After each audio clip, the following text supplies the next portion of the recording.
Vous voyez ça? Ben vous l'oubliez. Cette semaine, j'ai lu l'incroyable Frankenstein de Mary Shelley.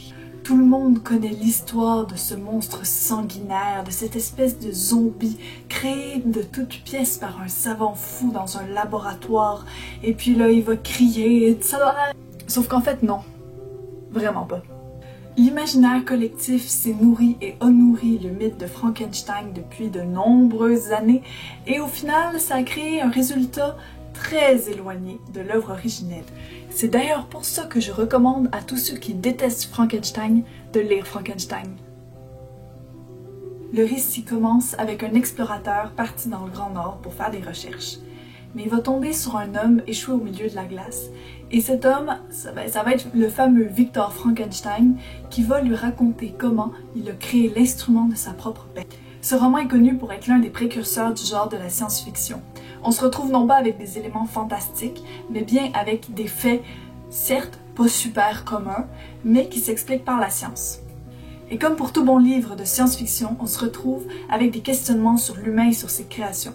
Frankenstein, il se retrouve avec l'immense pouvoir de pouvoir créer artificiellement la vie, mais en même temps, il va découvrir que ce savoir pourrait bien causer la perte de l'humanité. On n'est pas loin de ces livres de science-fiction plus récents, pullulant de robots et donc d'implications pas forcément positives sur les petits humains qu'on est. Et à tous ces questionnements, on a le courant littéraire de l'époque qui s'ajoute, le romantisme. Ça m'a surprise, ce qui est un petit peu con de ma part étant donné que Mary Shelley était quand même bien chummy avec Lord Byron. Le romantisme, on aime ou on n'aime pas, mais moi personnellement, j'adore. On ajoute au questionnement sur la science et sur la vie la passion des romantiques. Les émotions tour à tour grandioses et misérables se côtoient et donnent un résultat plein d'envolées lyriques à la fois poétiques et bouleversantes. La nature avait également une place très importante pour les adeptes de ce courant et ça se sent. Lumineuse, pleine de montagnes verdoyantes et d'air pur, puis sombre, pleine d'orages, de vents déchaînés, la nature prend une grande importance tout le long du récit et nourrit constamment l'ambiance. Ambiance qui tend parfois jusqu'au gothique lorsqu'on se retrouve plongé dans l'obscurité de la nuit, sous la pluie battante avec un personnage torturé qui assemble des morceaux de cadavres à la lueur d'une bougie. Et nous, lecteurs impuissants, on ne peut que frémir devant la grandeur de ce qui se joue. Si les tourments du savant prennent une grande place dans l'histoire et si son point de vue prédomine, on ne peut qu'être bouleversé lorsque la créature prend la parole. Je trouvais dans mes lectures matière à bien des rapprochements avec mes propres sentiments et ma triste condition. Je m'identifiais aux personnages que j'y découvrais et que j'avais l'impression d'entendre parler. J'étais à la fois pareil à eux et étrangement différent. Ils éveillaient toute ma sympathie et je les comprenais, du moins en partie, car mon esprit était inculte. Je ne dépendais de personne et aucun lien ne m'unissait à personne. Le chemin de mon départ était libre. Et si j'étais venue à mourir, personne ne m'eût pleuré. J'avais un physique hideux et ma taille était gigantesque. Quelle en était la raison? Qui étais-je? D'où venais-je? Où allais-je? Ces questions me revenaient sans cesse à l'esprit, mais comment aurais-je pu y trouver une réponse? La créature, lorsqu'elle s'éveille à la vie, s'éveille en même temps à une existence d'absolue et irrémédiable solitude. Son apparence répugnante terrifie les humains qu'elle croise, puis le seul au final qui aurait pu lui donner de l'amitié et de la compagnie est celui qui la repousse le plus brutalement. En fait, si la créature avait véritablement été assoiffée de sang, le roman n'aurait pas été aussi tragique ni atroce.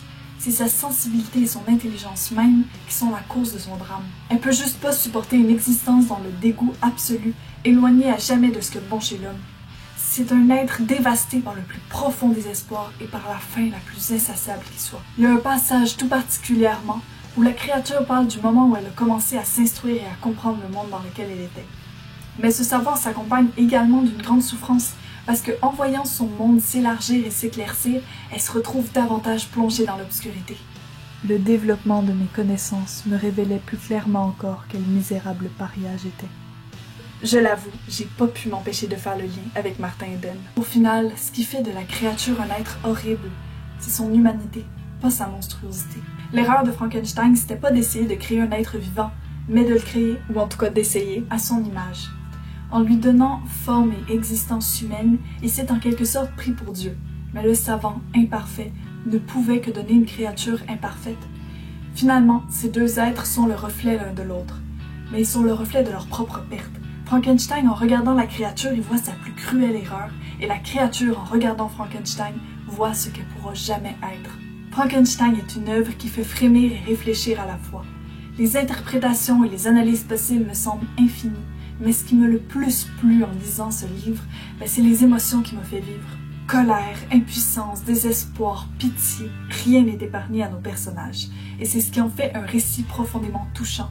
C'est une œuvre véritablement tragique parce qu'on comprend à la fin que le destin de Frankenstein et de la créature était inéluctable. Tous les humains détestent les malheureux.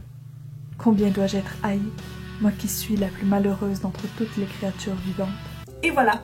Je sais que le portrait que j'ai dressé de ce roman est plutôt sombre, mais j'espère quand même vous avoir donné envie de le lire.